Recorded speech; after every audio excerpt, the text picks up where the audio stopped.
कैसा है, धन कितना है। कभी ये विचार किया बायोडाटा में, मैंने तो किसी के में लिखा नहीं देखा कि भैया हर महीने वृंदावन जाना है, इतनी भक्ति है, 10 माला रोज करती है कन्या, कभी बायोडाटा में लिखा? यहाँ जितने भी भाई लोग और बहन लोग बैठे हैं जिनके ब्याह नहीं हुए हैं, अपने बायोडाटा में ये मेंशन करवाना आप कितनी माला करते हो।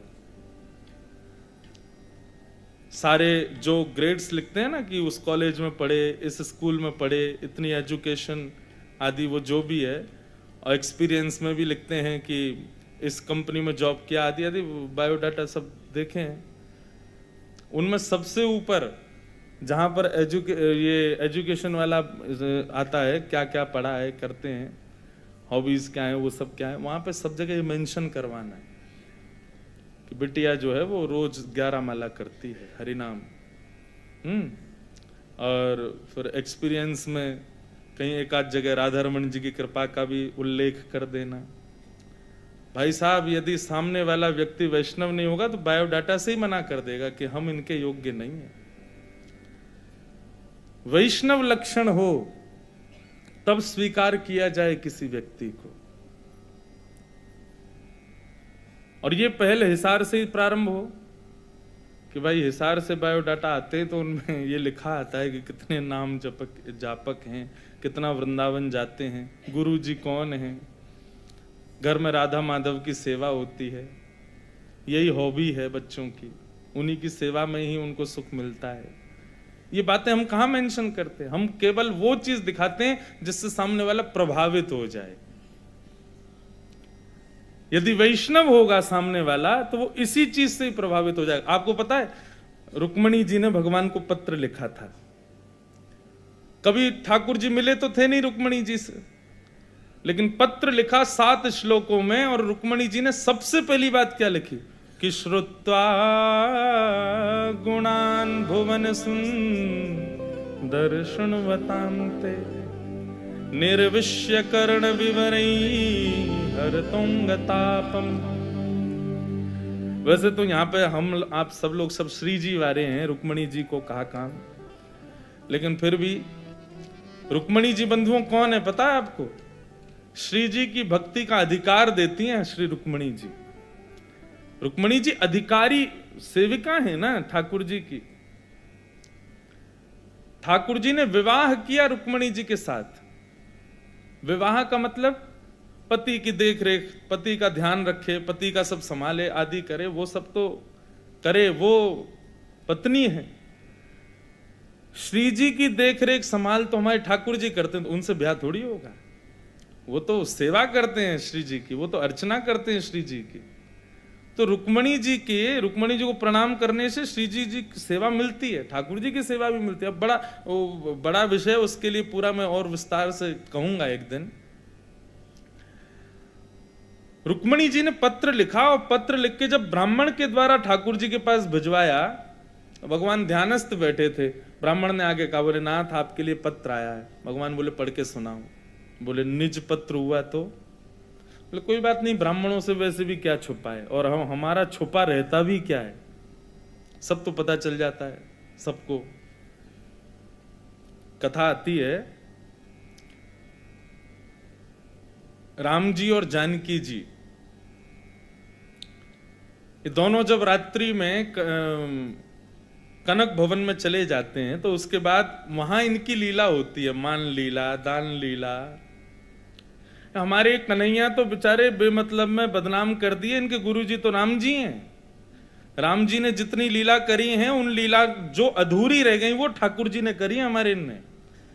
तो राम जी तो बड़े लीला पुरुषोत्तम, राम जी भी खूब है, लेकिन हाँ थोड़े संकुचित हैं, संकोची हैं। तो कनक भवन में आज रात में राम जी से श्री जी बोली, किशोरी जी, सीता जी, बोले कि आज कछु नयो करेंगे लीला में। बोले कहा करनो है? अच्छा, लीला की बात आती तो हमारी ब्रजभाषा ही निकलती है, भले राम जी के चरित्र की हो। राम जी बोले क्या करेंगे? बोले आज एक काम करो, हम बनेंगी राम, तुम बनो सीता। राम जी बोले नहीं नहीं, ये सब उचित नहीं है, आप ऐसे ही रहो, हम ऐसे ही रहते हैं, ऐसी कोई नहीं। बोले नहीं नहीं नहीं, आज तो आप हमारा श्रृंगार करो और हम आपका धनुष बाण और मुकुट धारण करेंगे। नहीं मानी श्री जी तो फिर राम जी मान गए, बोले ठीक है करेंगे। तो पहले तो श्री जी राघव के वेश में आई, किशोरी जी सीता जी। उनको देख करके राम जी बड़े आनंदित हो गए, वाह आप बड़ी प्यारी लग रही हो, बड़ी सुंदर लग रही हो, नजर उतारी। श्री जी बोले अब आप जाओ अपना श्रृंगार करके आओ। तो राम जी गए, और राम जी जैसे ही श्री जी को रूप धारण करके आए ना, तो श्री जी को मूर्छा आ गई, नेत्र बंद होने लगे, गिरन लगी। राम जी ने संभाली, कहा भाई, बोले कि आप या तो कोई काजल आदि कैसे भी रूप बिगाड़ के आओ अपना, नहीं तो हम देख नहीं पा रहे हैं, इतने सुंदर लग रहे हो आप कि हमें मूर्छा आ जाएगी अभी। तो फिर राम जी थोड़ा काजल बिगाड़ के आए, तब सीता जी ने उनको निहारा। क्यों? बोले आप पूर्ण व्यवस्थित श्रृंगार में रहोगे तो हम देख ही नहीं पाएंगे आपको। तो राम जी बेचारे अपने काजल वाजल बिगाड़ के आए, तब सीता जी बोले हाँ अब ठीक है। तो रात्रि में आज किशोरी जी राम जी बनी है और राम जी किशोरी जी बने। लेकिन बंधुओं, यहां कनक भवन के भीतर की लीला कोई और तो है नहीं, लेकिन बाहर सरजू जी के तट पर बैठे हुए गुरु वशिष्ठ वो नेत्रबंद करके रात भर श्री जी और ठाकुर जी का स्मरण करते थे। भले ही सूर्योदय के बाद गुरु रूप में रहते थे, लेकिन रात्रि में वो अपने भक्ति भाव में आ जाते थे। तो रात्रि में आज जैसे ही उन्होंने ध्यान लगाया, नेत्रबंद किए, तो क्या देखा, राम जी तो गोरे हो गए हैं और श्री जी जो है सांवली हो गई हैं। क्यों? बोले आज तो अदला बदली हो गई ना। अंतःपुर का दर्शन उनको जैसे ही ध्यान में हुआ तो वो तो विचलित हो गए। बोले ये क्या हुआ? ये मुकुट पहन के धनुष धारण करके राम जी बड़े गोरे गोरे घूम रहे हैं और हमारी जानकी जी आज सांवली हो गई हैं। ये परिवर्तन कैसे हुआ? थोड़ी बहुत देर तो उन्होंने दर्शन किया, लेकिन उनके मन को समझ नहीं आया कि हो क्या रहा है। इतने में कमंडल उठाया, निकल गए कनक भवन की ओर। बोले चल के देखूं क्या हो रहा है। अब जैसे ही गुरुदेव आए तो बाहर से सखियों ने नारे लगाए, बोले सावधान गुरुदेव पधार रहे हैं। जैसे ही राम जी ने सुना, राम जी भागे। बोले अरे गुरुदेव आ रहे। गुरुदेव के लिए कोई रोक टोक नहीं थे, वो जब चाहे तब पहुंच जाए राम जी के कक्ष में। राम जी भागे, गुरु अपनी चुनरी फुनरी उतारे, बोले जल्दी जल्दी बदलो, गुरु जी आ जाएंगे अभी। काजल वाजल मिटाए, मुख की लालिमा ठीक करी, श्रृंगार विंगार सब उतारा। जल्दी पल्दी राम जी अपने रूप में आ गए और श्री जी अपने रूप में आ गए। जैसे ही प्रमुख द्वार में भीतर प्रवेश हुआ, वशिष्ठ मुनि आए, राम जी ने चरणों में प्रणाम किया। प्रणाम भगवान। वशिष्ठ जी बोले हम देखने आए थे। बोले क्या गुरुजी कोई दिक्कत? नहीं दिक्कत नहीं, बस याद आ रही थी आप दोनों की, तो हमने कहा चलो देख लें चल के, सब ठीक तो है। लेकिन वशिष्ठ जी अपनी आंखें गाड़ के दोनों को देख रहे, कुछ तो गड़बड़ है। अंत में सब ठीक निकला तो वशिष्ठ जी वहां से जाने लगे, तो जाते जाते उनकी दृष्टि गई राम जी की मांग पे जो कि भरी हुई थी। और जैसे ही राम जी की मांग देखी, सो वशिष्ठ जी मुस्कुरा गए। राम जी ने देखा ये कहां देख रहे हैं, जैसे ऐसे क्यों? बोले गुरु जी सब कृपा आपकी। नहीं नहीं आप लोग रहो, हम निकलते हैं। गुरु जी चरणों, आप किसी से कहना मत, आप तो अंतर्यामी हैं, माँ को मत बता। कोई बुराई नहीं, लेकिन सब परिहास करेंगे, आप किसी से कहना नहीं। वशिष्ठ जी के नेत्र सजल हो गए। राम जी कितने भोले हैं, हृदय से लगा लिया। और आप चिंता मत करो, हम किसी से नहीं कहेंगे। और वशिष्ठ जी ने ऐसी छुपाई बात की, आज हिसार में मंच पे हम सुना रहे हैं आपको, पूरी दुनिया को पता चल गई। ठाकुर जी की कितनी भी निज लीला हो, छुपी तो रहती नहीं है, सब पता चल जाता है सब लोगों को। कितनी भी अंतरंग चर्चा हो ठाकुर जी की, कोई छुपी है तो भगवान कृष्ण बोले पत्र पढ़ के सुनाओ। कितना भी निज हो, निज रहता कहां? हमारा तो सब तुरंत पुराणों में उल्लेखित हो जाता है। क्यों? ठाकुर जी की लीला निज क्यों नहीं रह पाती बंधु? उसके पीछे भी कारण है, क्योंकि भक्त अपनी भक्ति की साधना से नेत्र बंद करके ठाकुर जी को धारण करके हृदय में ही ठाकुर जी के उस मधुर गोपनीय रहस्य को देख लेता है। इसलिए ठाकुर जी की लीला निज नहीं रह पाती। चाहे स्वामी श्री हरदास जी हो, चाहे हितरवंश महाप्रभु हो, चाहे श्री जयदेव महाप्रभु हो, चाहे गोस्वामी तुलसीदास हो, चाहे वाल्मीकि हो, सबने ठाकुर जी के उन रहस्यों को कैसे लिख दिया? ये प्रत्यक्ष तो थे नहीं वहां पे।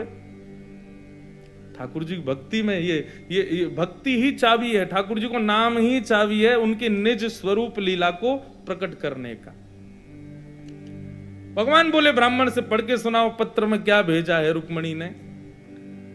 तो ब्राह्मण ने पहले श्लोक का पहला शब्द ही पढ़ा था, श्रुत्वा गुणान भुवन सुंदर शृण्वताम ते।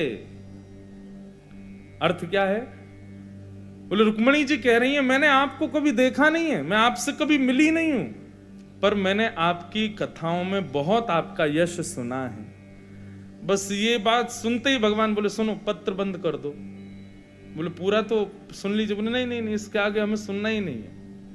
बोले तो क्या करें, पत्र वापस भेज दो। बोले नहीं, चलो ब्याह करके आते हैं इसी से जिसने तो ब्राह्मण बोला अरे पहले जान तो लीजिए, पहचान तो लीजिए, बाकी के गुण भी तो पूछ लीजिए, आगे के पत्र में थोड़ा देख लीजिए, थोड़ा हमसे जांच करवा लीजिए, कन्या कैसी है, नाक कैसी, आंख कैसी, परिवार कैसा। ठाकुर जी बोले इसने पत्र में जो पहली बात लिखी है ना उसके आगे अब हमें कुछ नहीं देखना। वो कह रही हैं कि उनको मेरी कथा बहुत प्रिय है, श्रुत्वा गुणान भुवन सुंदर शृण्वताम ते। और वो कथा की रसिक हैं, कथा की प्रेमी हैं, इसलिए वो मुझे प्रिय है। चलो ब्याह करेंगे। और रुक्मणी जी से जाकर के ठाकुर जी ने ब्याह किया। कैसा स्वभाव स्वरूप है ठाकुर जी का।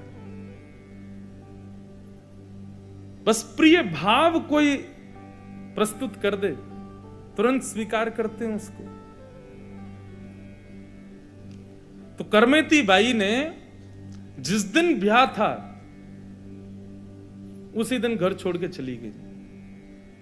क्यों? क्योंकि जब पता चला कि मेरे जिनसे ब्याह होने वाला है उनके घर में कोई भक्ति भाव कुछ है नहीं, पिताजी की केवल बात बनी रहे इसके लिए ब्याह करना, मैं कैसे पूरा जीवन जीऊंगी। और ये जीवन ये ठाकुर जी ने बड़ी कृपा करके अनुग्रह करके हमको मानव बनाया है। अगर इसका हमने उपभोग नहीं किया भक्ति भजन करके, ठाकुर जी को नेत्रों में निहार के, ठाकुर जी की भक्ति करके, तो किस लिए जी रहे हैं हम लोग। कर्माबाई ने पहले तो माता पिता को हृदय से प्रणाम किया, क्षमा मांगी। बोले माता पिता को हृदय को ठेस पहुंचाने का जो दंड मिलना चाहिए बालक को, नाथ मैं उस दंड को स्वीकार करने को तैयार हूं, परंतु एक भक्तिहीन व्यक्ति के साथ जीवन नहीं जी सकती, क्षमा करो। और ऐसा कहते ही कर्माबाई निकल गई। कहां? सीधे वृंदावन। वृंदावन पहुंचे। यहां कर्माबाई के पिताजी, करमेती बाई के पिताजी, कर्माबाई अलग हैं, करमेती बाई के पिताजी खूब ढूंढा, नहीं मिली। वो जानते थे अपनी पुत्री के स्वभाव को, समझ गए निश्चित वृंदावन गई होगी। तो वृंदावन पहुंचे तो वृंदावन में 2-4 वैष्णवों को वार्ता करते सुना। वे लोग करमेती बाई की वार्ता कर रहे थे। तो पिताजी ने जाके पूछा ये जिनके बारे में आप वार्ता कर रहे हैं कौन है? बोले करमेती बाई, बड़े बड़ी भक्त हैं, ठाकुर जी के मंदिर में जाती हैं, जैसे ही मंदिर में प्रवेश करती हैं तो ठाकुर जी ऐसी कोई लीला करते हैं जिसको देख के सब आनंदित हो जाते हैं। या तो ठाकुर जी की मूर्ति हिलने लग जाती है, या तो वहां कोई ध्वनि प्रकट होने लग जाती है, अद्भुत सुगंधी आ जाती। करमेती बाई के मंदिर में आते ही कुछ ना कुछ विशेष होता है। करमेती बाई के पिताजी पूछते पूछते करमेती बाई के पास पहुंचे। नेत्र बंद करके ध्यानस्थ एक आसन में बैठी राधे कृष्ण युगल मंत्र का जाप कर रही थी। अश्रुधार गिर रही है नेत्रों से। इस स्वरूप में अपनी पुत्री को देख करके विलक विलक करके रोने लगे। जब करमेती बाई के नेत्र खुले तो सामने रोते हुए पिताजी को देखा। उठ करके गई, नेत्रों के आंसू पहुंचे। बोली बेटा तूने क्या किया? विवाह वाले दिन एक बार भी विचार नहीं किया अपने परिवार के बारे में, माता पिता के बारे में, छोड़ के भाग आई वहां से। तेरे पिता की नाक कट गई, पूरे नगर में मैं किसी को मुख दिखाने लायक नहीं रह गया। एक बार तो विचार, तुझसे ये उम्मीद नहीं थी कि तू ऐसे जाएगी, तू मुझे बोलती ना, मैं तेरे लिए घर बनवाता यहां पे, तेरे पति के साथ तुझे यहीं रखता, सब करने को व्यवस्थित कर देता। ऐसे आना ये कहां तक उचित था? करमती बाई ने जो उपदेश दिया ना बंधुओं, इस उपदेश को बस नकारात्मक भाव से मत सुनना, क्योंकि कई लोग इस उपदेश को उचित नहीं भी समझें। करमती बाई कहती है, पिताजी किस नाक की बात कर रहे हो आप? कौन सी नाक कट गई आपकी? आप केवल मान, प्रतिष्ठा, यश, वैभव इसी को ही अपनी नाक समझते हैं, पर वास्तव में आपकी नाक तो है ही नहीं। क्यों? क्योंकि नाक तो उनकी मानो जो कृष्ण भजन करते हैं, जिनके पास कृष्ण नाम की संपत्ति हो, जिनके पास में वृंदावन युगल चंद की भक्ति हो, उनकी नाक होती है। जिनके पास वैभव होता है, ऐसे रावण की बहन थी शूर्पणखा, लक्ष्मण जी ने उसके नाक काट दिए। क्यों? राम की भक्ति नहीं थी हृदय में। पिताजी नाक तो आपकी पहले ही से कटी हुई है, मैंने क्या काटी? आपने कभी कृष्ण नाम गाया नहीं, कृष्ण भक्ति को पहचाना नहीं, भक्ति भाव को प्रधानता दी नहीं, कौन सी नाक की बात कर रहे हो आप? करमती बाई का वो भाव सुन करके उनके पिताजी स्तब्ध रह गए, और स्तब्ध रह करके वास्तविकता में उन्होंने विचार किया कि मैंने आज तक क्या किया? केवल यश, वैभव, मान, प्रतिष्ठा बनी रहे मेरी, इसी के लिए विचार किया, और उसी के लिए अपनी पुत्री को एक ऐसे अयोग्य घर में भेज रहा था। करमती बाई की बात सुन करके उठ गए। ठीक है बेटा, तू प्रसन्न रहे, तेरी भक्ति बढ़े, बस माता पिता की ओर से इतना ही आशीष है कि तुझे अपने जीवन में श्याम सुंदर का साक्षात्कार हो जाए। जैसे ही जाने लगे, करमती बाई ने अपने सेव्य ठाकुर जी अपने पिताजी को दे दिए। लो पिताजी, इनको ले जाओ, मेरा जो अभाव आपके और मां के जीवन में है वो ये पूर्ण कर देंगे। अब इन्हीं को ही अपनी करमती बेटी समझ लेना, इन्हीं को ही अपना बेटा समझ लेना, इन्हीं की सेवा करो। आज भी करमती बाई के सेव्य ठाकुर जी विराजते हैं राजस्थान में, स्थान का मुझे नाम याद नहीं कहां की थी वो, वहां विराजते हैं। स्वयं तो भक्त थी ही, परंतु अपने पूरे कुल को, अपने पूरे परिवार को भी भक्त बना दिया करमती बाई ने। एक दिन जिस नगर में उनके पिताजी रहते थे, वहां के राजा ने करमती बाई के पिताजी को आमंत्रित किया। सैनिकों ने जाकर के कहा, बोले महाराज आपको राजा ने बुलाया है। पिताजी करमती बाई के ठाकुर जी के सामने बैठे थे, तो बोले मैं तो अपने राजा के पास ही बैठा हूं, मुझे किसी राजा के पास जाने की जरूरत नहीं, मेरे राजा तो मेरे संगी हैं।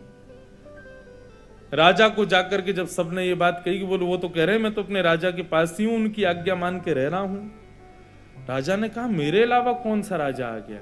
दौड़ करके गए तो देखा अपने ठाकुर जी के सन्मुख बैठे। तो बोले कौन से राजा हैं तुम्हारे, किनकी आज्ञा मानते? बोले ये हैं मेरे राजा। तब से आज तक उस नगर के राजाधिराज की पदवी पर करमती बाई के सेव्य ठाकुर जी ही बैठे हैं। बोले यही हैं राजा, यही हैं श्रेष्ठ। तो भक्ति में बंधुओं विचार नहीं, भक्ति में किसी प्रकार का कोई संशय मन में नहीं आना चाहिए। संशय युक्त हैं, विचार युक्त हैं, सोच युक्त हैं, तो हम अभी भक्ति में कहीं ना कहीं कोई ना कोई कमी कर रहे हैं। जहां विचार नष्ट हो जाए, जहां पर संशय नष्ट हो जाए, जहां पर तर्क वितर्क नष्ट हो जाए, समझो अब भक्ति प्रारंभ हुई है। विचार नहीं करना। कन्हैया कन्हैया पुकारा करेंगे, लताओं में ब्रज की गुजारा करेंगे। कन्हैया कन्हैया पुकारा करेंगे, लताओं में भाव से गाओ।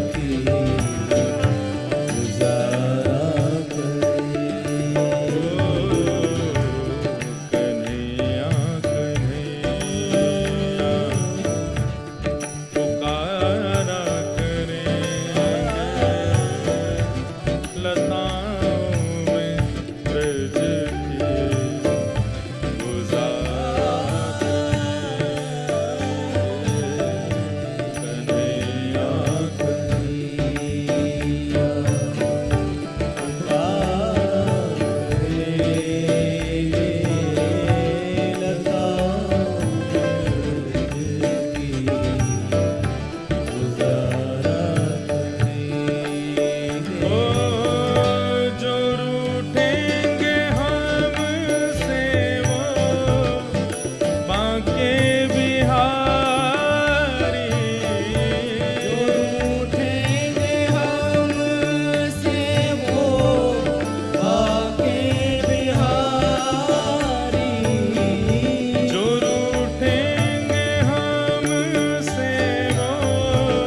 कहीं तो मिलेंगे वो रमण बिहारी, कहीं तो मिलेंगे वो रमण बिहारी।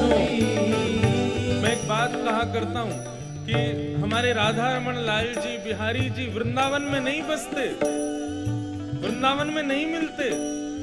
श्री बिहारी जी, राधा वल्लभ जी, राधा रमन जी वृंदावन में नहीं मिलते। ये वहां मिलते हैं जिनके हृदय में वृंदावन रहता है। जो तन से वृंदावन गया उसको राधा रमन जी दिख गए हों, गलत कह रहा है वो। तन से देखने वाले को राधा रमन जी वृंदावन में मिलेंगे ही नहीं। राधा रमन जी उसको दिखते हैं जो मन से वृंदावन जाता हो।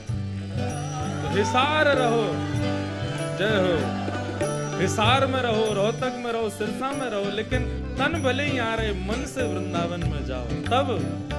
ओ कहीं तो मिलेंगे वो रमण बिहारी, कहीं तो मिलेंगे वो रमण बिहारी। कहीं तो मिलेंगे राधा वल्लभ बिहारी, कहीं तो मिलेंगे राधा वल्लभ बिहारी। उन्हीं के चरण चित लगाया करेंगे, उन्हीं के चरण चित लगाया करें। उन्हीं के चरण चित लगाया करेंगे। उन्हीं के चरण चित लगाया ऐसे ओ कन्हैया कन्हैया पुकारा करेंगे, लताओं में ब्रज के गुजारा करेंगे। गाओ कन्हैया कन्हैया पुकारा करेंगे, लताओं में ब्रज की गुजारा करेंगे। ये पंक्ति मुझे बहुत प्रिय है। बना करके हृदय में हम प्रेम मंदिर, बना करके हृदय में हम प्रेम मंदिर। बंधुओं, आप सब लोग वैष्णव हैं, सब अपने घर में ठाकुर जी की सेवा करते हैं। कई लोग सेवा में ज्यादा व्यवस्थाएं नहीं कर पाते। अब देखो, ये उस बात का उत्तर है कि जब हम कृष्णदास जी का प्रसंग सुन रहे थे तो कई लोगों के मन में भाव आता, बोल महाराज जी कहना आसान है कि 2 रुपए की चीज 100 रुपए में ले आओ, लेकिन है ही नहीं तो फिर कैसे लाएं? अरे भाई, वस्तु कितनी मूल्यवान है, आपने कितने गांधी जी देकर के वस्तु खरीदी ये जरूरी नहीं, कितना भाव दिया है ये विशेष बात है। आप वस्तु कोई प्रिय लग जाए ना, नहीं खरीद सकते, नहीं ठाकुर जी को पधरा सकते। आप हृदय में उस वस्तु को विराजमान करो, ठाकुर जी के भाव को अपने हृदय में धारण करो और इस भाव से हृदय में ही उस वस्तु को पधरा दो ठाकुर जी को। हे नाथ, प्रत्यक्ष तो हम नहीं ला सकते, पर हृदय में आपको धारण करा रहे हैं। हृदय में उसी पोशाक में, उसी व्यवस्था में, उसी माला में, उसी भाव से ठाकुर जी को पधरा। एक बड़ी प्रसिद्ध कथा है।